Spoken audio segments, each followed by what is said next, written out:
This podcast is a proud member of the Tech Podcast Network. Visit the Tech Podcast Network at www.techpodcast.com. If it's tech, it's here.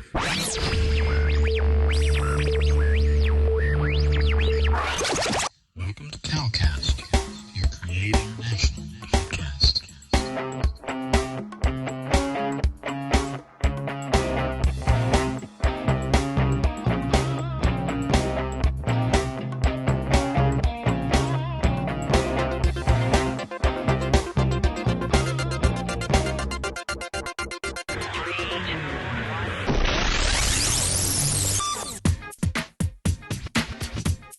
Welcome to CalCast, episode 26.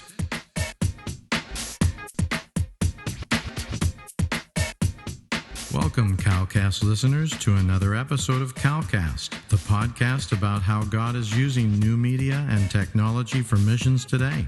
I'm Cal Curtis, your host, here to bring you the latest in gospel gadgets and technology for finishing the task of world evangelization.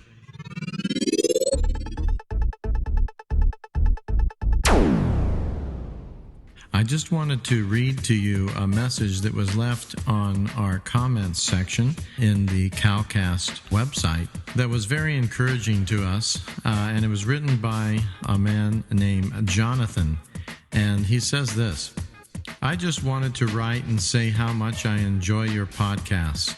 I am part of YWAM in Kona and currently working in the community as a webmaster for the local newspaper until God releases me into full-time ministry again.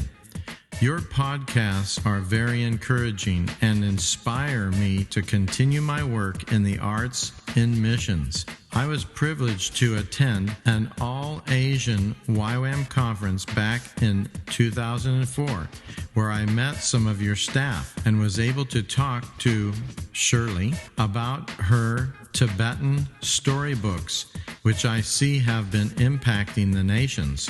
And we put that on one of our previous podcasts. So if you want to take a look at some of the older podcasts, we have a whole series on using art for a world evangelism. And he goes on, I previously completed a different set of Tibetan gospel storybooks when I was in India that had been used by teams in India, Tibet, Nepal, and Bhutan. I have just received word from some people on the field that they have used my books to bring a handful of Tibetans and Hindus to Christ. Then I see the same thing happening using your storybooks, and you know this is exciting stuff. God is at work in the arts. I wanted to tell you I do appreciate what you are doing, and the series about what God is doing through you would be great. It is really the lack of time that kept me from responding before, but I really am looking forward to this current series you are going to run about the Mongolian people movement. Maybe someday soon I will be able to join you guys at Create International. But until then, God bless you and keep up the good work. Jonathan. Now, this is fantastic stuff. This is the kind of encouragement that we love to get as a ministry, and we love to get on this podcast. It just keeps us going, keeps us putting out that content and putting together these programs. Please do continue to send us comments. They don't have to be as long as this if you don't want to. If you want to, that's wonderful. But even a short comment just encouraging us or telling us something that you'd like to hear or watch on CalCast. And we are committed to bringing to you good content, helpful content, and content that will inspire you to use media in the arts and technology of all kinds to reach the unreached peoples in the world for Jesus.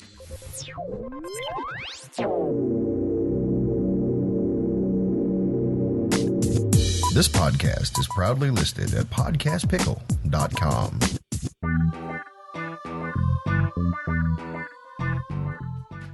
On this episode of CalCast, we're going to be listening to an interview that was done of myself by two other guys that are involved in IT and media for missions. It's a very interesting interview. I think you'll enjoy it.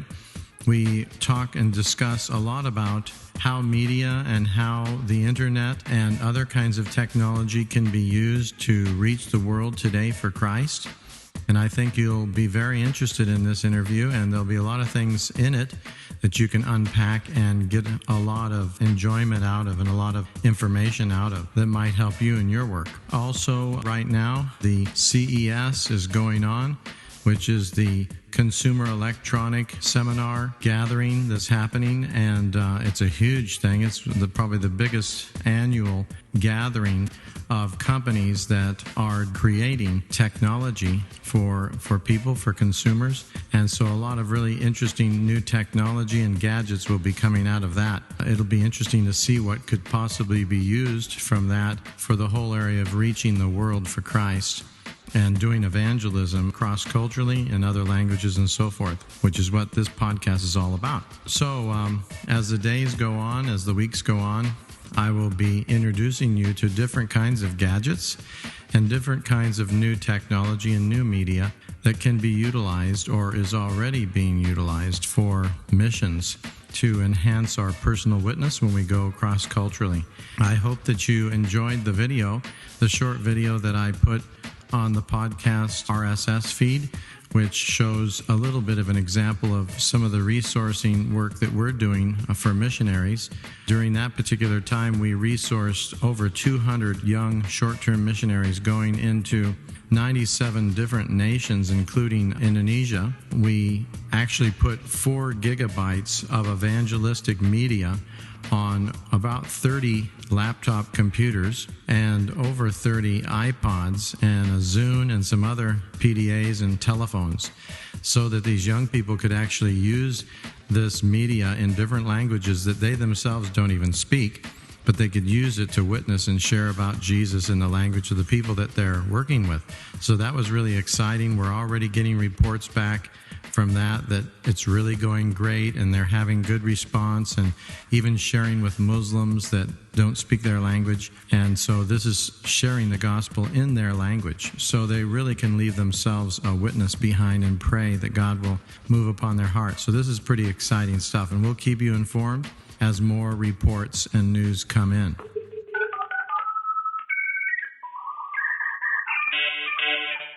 One of our sponsors is GoDaddy.com, and GoDaddy.com has just recently told us that we could give you a special deal.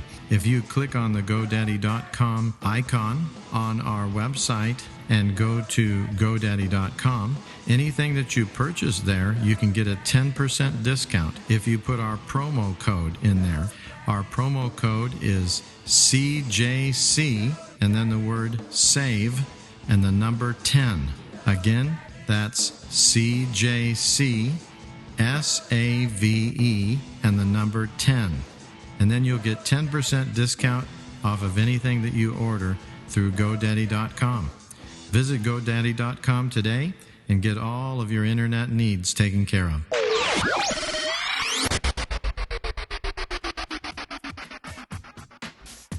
This is the first part of a 2-part interview that we'll be doing with my 2 friends. They're interviewing me, and we're talking and discussing the whole area of how God can use new technology and the internet particularly to reach the world for Christ.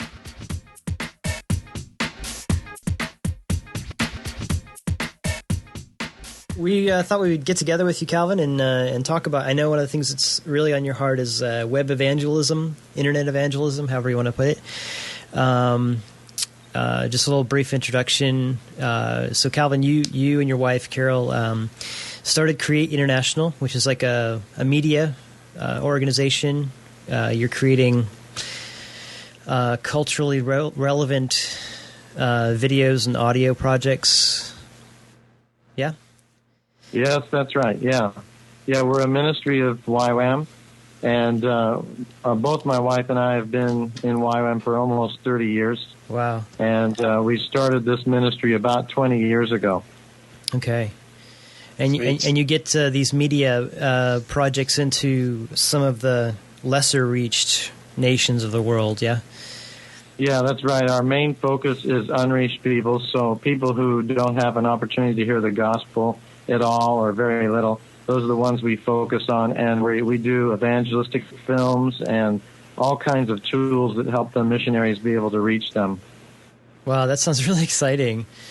And you've seen some fruit from that then, yeah? Oh, yeah, we definitely have. I mean, certainly we know millions of Christians are praying for unreached peoples that didn't know about them before, and definitely tens of thousands at least of unreached folks of many different tribal groups have come to Christ from seeing our videos. Wow, praise Just God. one story that we heard recently was one of our films was being shown to the Banjara people in India. Uh-huh. About 11,000 people saw the film, and almost 5,000 gave their lives to the Lord right on the spot. Wow, praise God for that. Oh, that's cool. That's amazing. So God's using media in a big way in these days. Indeed. Now, are you associated with the School of Frontier Media School? Is that part of what you guys do? Right. We started the School of Frontier Media about 10 years ago now. Okay. And we have another staff guy that's been running it for a few years. And I was also involved. I was on the team that started the first School of Frontier Mission as well. Okay. Cool. Yeah, because I work with a lady here, Sana, who did your school. And she was quite... All right. Yeah. Yeah, she was quite How's enthusiastic. she doing? She's doing great. Yeah. Great. So cool. So what I'm really interested in also, the media, I think that's awesome. And I think, Asana showed me some what you did, and I looked at your website, Create International. I think what really stirs me is the whole thing of internet evangelism. I talked with some people recently at the Festival of the Nations in Herrnhut at the end of May, and some of what they're doing is, the usual stuff, blogging. I'm into some podcasting myself, but then there's the whole online community, social networking type of thing that's going on with. I talked to some people who are into World of Warcraft, and they've got their own guild going and stuff like that. Yeah. So doing some pretty cool stuff there. Right. But so what has been your experience in that area, Calvin? Well, I think what our ministry here is really an evangelistic ministry. We just want to see people get to know Jesus, and so for us, whatever tool that is going to multiply our witness and make us more effective around the world, that's what we're really excited about. And so I started getting into web evangelism quite a few years ago, actually. And at the beginning, it was just basic, simple chat room evangelism, ICQ, that kind of stuff. Mm-hmm. And we started finding that there were chat rooms that Muslims and Hindus and Buddhists were actually on. So we used to witness a lot as a team on this one called Iraq.net. And that was well before the war, and we had a lot of really good conversations. That's since gone off the internet, but we are doing all kinds of stuff. Like I said, we started with evangelistic websites. We now have a Muslim evangelistic website, a Hindu one, and a Buddhist one. And then we also have a Muslim discipleship website that's for Muslims, people from a Muslim background that have specific needs for discipleship in particular areas. And, so that's just expanding.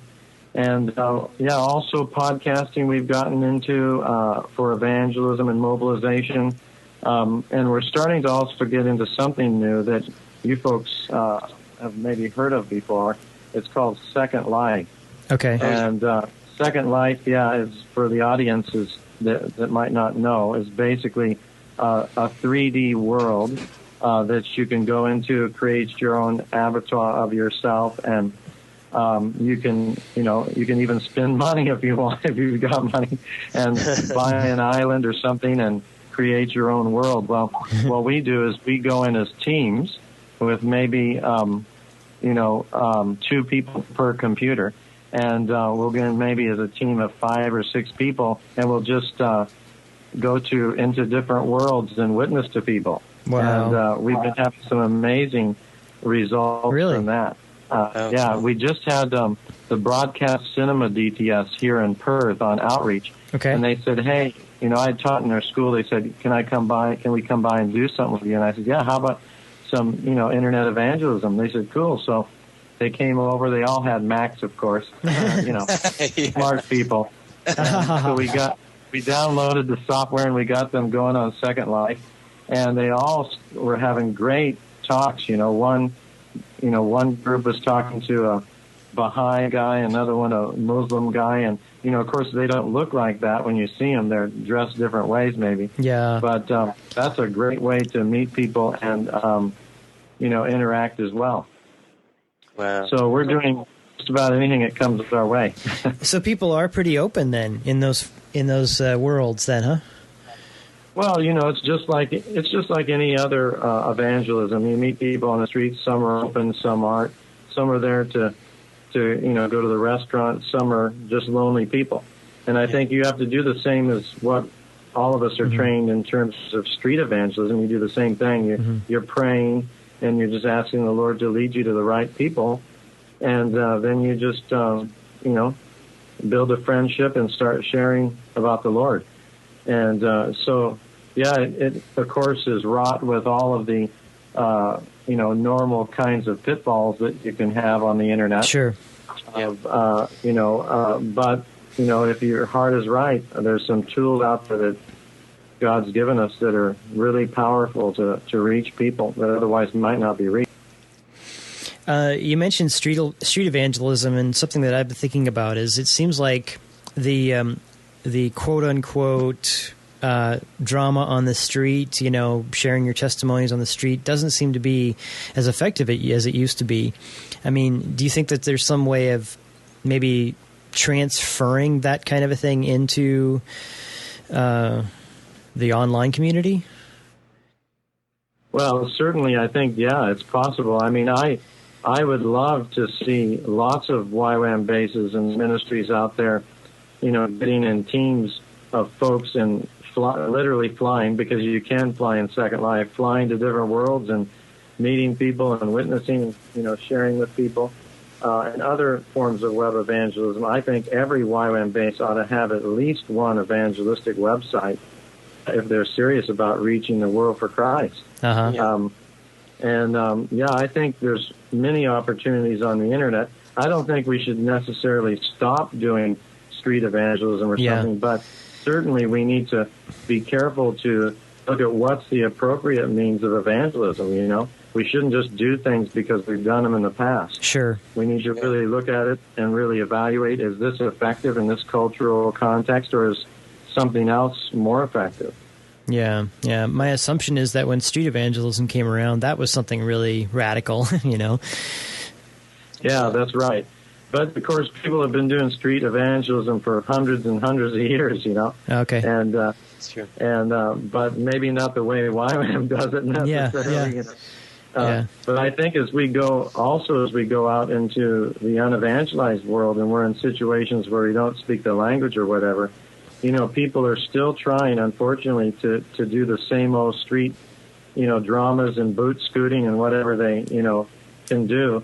And in many cases, it's just not effective, and it's not communicating the message they want to. So we're also trying to get YWAMers and other short-term mission ministries to start using more relevant tools, media tools, internet, all that kind of stuff. It seems to me that there could be a danger of getting detached from reality if you're too caught up in something like this. How would you say discipleship would come into play with something like this? Yeah, that's a really good point, because like I said, the pitfalls of the internet are, one of the great tools of the internet, or great characteristics, is anonymity. But anonymity can also be one of the greatest pitfalls as well, because you're there, you don't know the person, the person doesn't know who you are. You could be a male or a female, no one knows. Yeah. So that can be helpful in terms of sharing with someone so that they don't have, they don't automatically have some stereotypes or some prejudices towards you. Say, speaking to a Muslim or something, if he saw or heard your accent or something, he might automatically have some ideas that would cause him to put up a wall before even hearing what your message is. So there's positive aspects, but the negative as well, of course, is being cut off from reality, is being tempted into, living, quote, a second life, living, a non-real existence, and maybe even an existence that you shouldn't be living. So, we need to see the internet as a tool that God's giving us, just another tool that God's giving us to reach people and reach into nations that maybe we couldn't otherwise get to, but to always be coming back to reality. And I think that's why one of the things that we make sure that we do is we always have people together as teams when they're doing web evangelism, a minimum of 2 people together. One's praying, one's witnessing, and then vice versa. And it helps keep it then, real and keep it clean, pure, and all that kind of stuff. So that's good. That's really important. That was one of the questions that came up at the seminar there in Herrnhut was that kind of thing, and I think that was also kind of our conclusion that we came to as well was that you got to have a backup, and I think we were thinking more in terms of just a mentor, but I think it's so obvious, but you don't necessarily think about it, but to have do it 2 people or 3 people together, and then that's just going to eliminate some things that might otherwise that you could be tempted to do or whatever, I think it's great. So do you see like this sort of approach to evangelism something that may be revolutionizing even YWAM in general, because not because, but in a sense, like the jet airplane revolutionized missions, so internet seems to be doing the same thing, do you think? Or there's no doubt in my mind that it's going to have ramifications for YWAM and every mission agency probably, mainly because the majority of young people today are already doing it. The majority of young people are already interacting with people over the internet. They're not using the internet to do some kind of heady research for a master's or a thesis or something. They're using it to build relationships and to actually enhance relationships that they have. Thus MySpace, Facebook, and all these other things. And they're skilled in this. They already know it. It's kind of a why aren't we using this already thing? Rather than when I speak to older folks like myself, or 40 years old or around that age, they're kind of like, oh wow, this is awesome, this is new, it's going to have a big effect on our mission and other missions.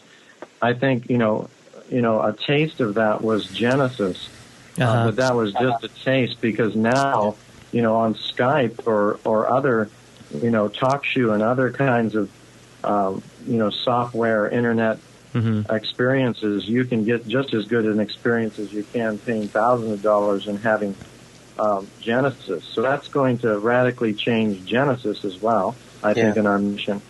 I think, I think there is an unfortunate thing that I see right now amongst some YWAM leaders, which will, of course, remain anonymous. But I often see, although they have a desire to, sorry about that, that was my clock. Although they have a desire to embrace web evangelism, when they speak about it, I hear a little bit of a different opinion. For example, one leader that was really encouraging me in it and actually telling other people, how encouraging this new ministry focus is. And then almost in the same breath, the person said, but, we need to be doing more street evangelism. We need to be doing face-to-face evangelism. And then they said this comment, which I couldn't believe it. They said, we don't want people to have to just meet Jesus on the internet, do we? and that statement just showed me their heart. Yeah. It showed me that in actuality, they thought meeting someone on the internet or conversing or building, social relationships on the internet is definitely second or third place, or maybe even further down the line than meeting someone on the street and witnessing to them. Yeah. So I had a similar experience with a missionary here with another organization, and I started to chat with him once on Skype, and I don't remember what the conversation was, but he made the comment, well, I don't consider this a real conversation. Yeah. Because we were chatting through Skype, and I'm like, really? Yeah. So what am How old was that guy? He's 40 something. Okay, that's what I'm talking about. Yeah. You'd never hear that comment from someone who was 20 years old. Oh, of course, Never. because my wife and I, we have chats with teenagers all over Latvia through Skype and through, there's Draugium, which is like a MySpace kind of a thing. Like 20 to 30% of the population is involved in Draugium. Wow. Oh, and I'll tell you, 70% of the population of Iran is under the age of 30 years old. Oh. Whoa. And that country has the largest number of bloggers per capita of any other country in the world. That's including the U.S. So they are talking. They're on the internet. They're telling their stories. Wow. And they might not be able to tell it at home, but they're telling it over the internet to the world. Yeah. And right now, that country has the largest internet usage of any Middle Eastern country. And their internet usage is growing by a 3,000% a year. Wow. Whoa. 3,000% a year. There's already 8 million internet users out of 60 million people. Wow. And with that kind of growth rate, they're going to bypass, the West really fast. So the question is, who's going to be the leader? Well, also, who's going to take advantage of those folks that are on the internet? Of course. I can't get into Iran. I've tried, other people have tried. Some get in, but it's not easy. But guess what? I can jump on the internet any day and talk to hundreds and thousands of them. Wow, that's awesome. And we're building an evangelistic website right now that should be up in about a month or so for Farsi-speaking people, which will also work for those in Afghanistan, because Dari is basically the Afghan version of Farsi. Okay. So there's probably 100 million people that we'll be able to reach from that website. Wow. So cool. That's amazing. I'm getting goosebumps here. That is awesome. Wow.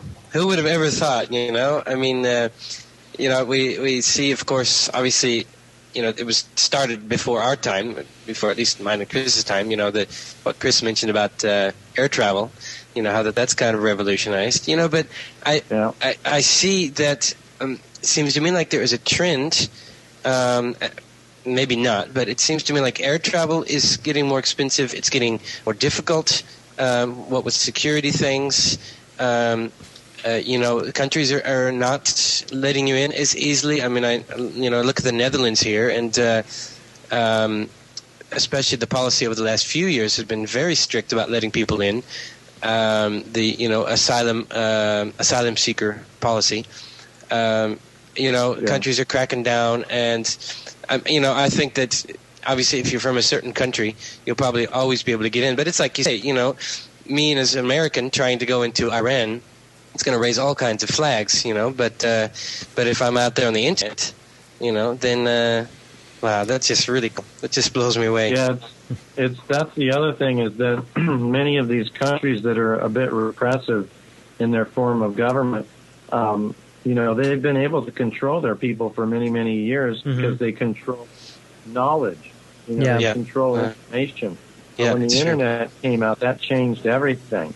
And, a country like China, they're trying like crazy to stop the internet. Yeah. Can't do it. Yeah. And if you look at the stats for China, by far, probably at least 80% of the people that are on the internet at home. Wow.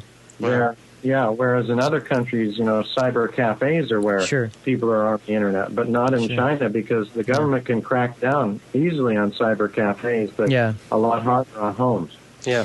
I know some people who are dealing with Christians in Vietnam, and they said that there were like 20,000 people hired by the government just for filtering emails and such.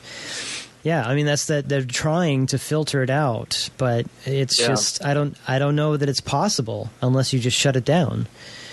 Well, you can't, there's some filtering systems that they have, and certainly they can block certain websites, but the problem is that very quickly someone figures out a proxy server that people can go through and access all those sites, and then they find that proxy server and shut it down, and then the next day there's another one.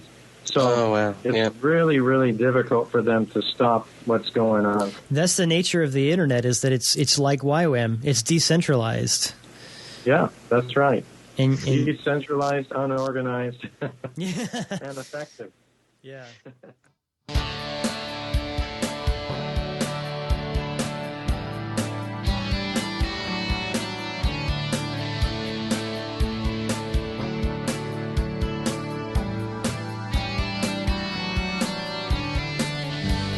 Came to you so broken, you helped me stand at your feet.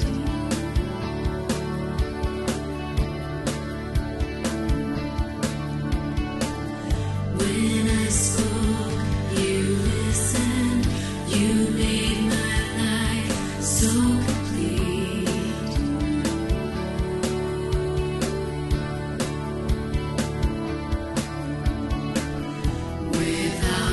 Open wide, this love we cannot hide.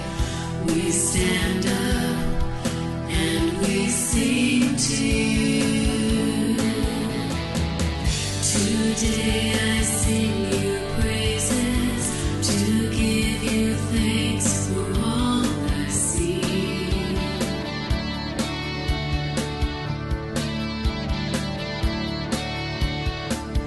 You guided me through phases. You always know what's best for me.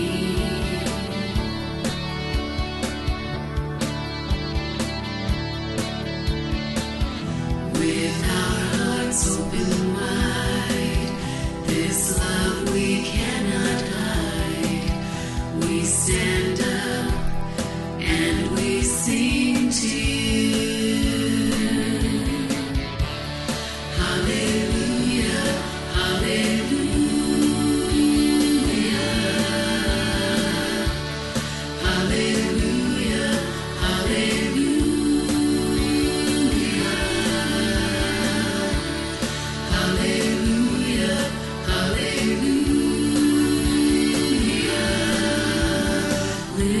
Voices rise and sing praises to the mighty King.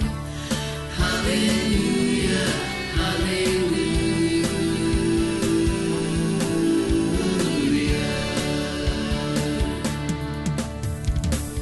Today I sing you praises to give you thanks for all I see.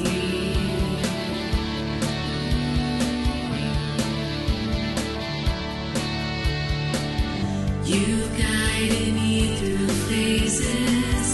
You always know what's best for me.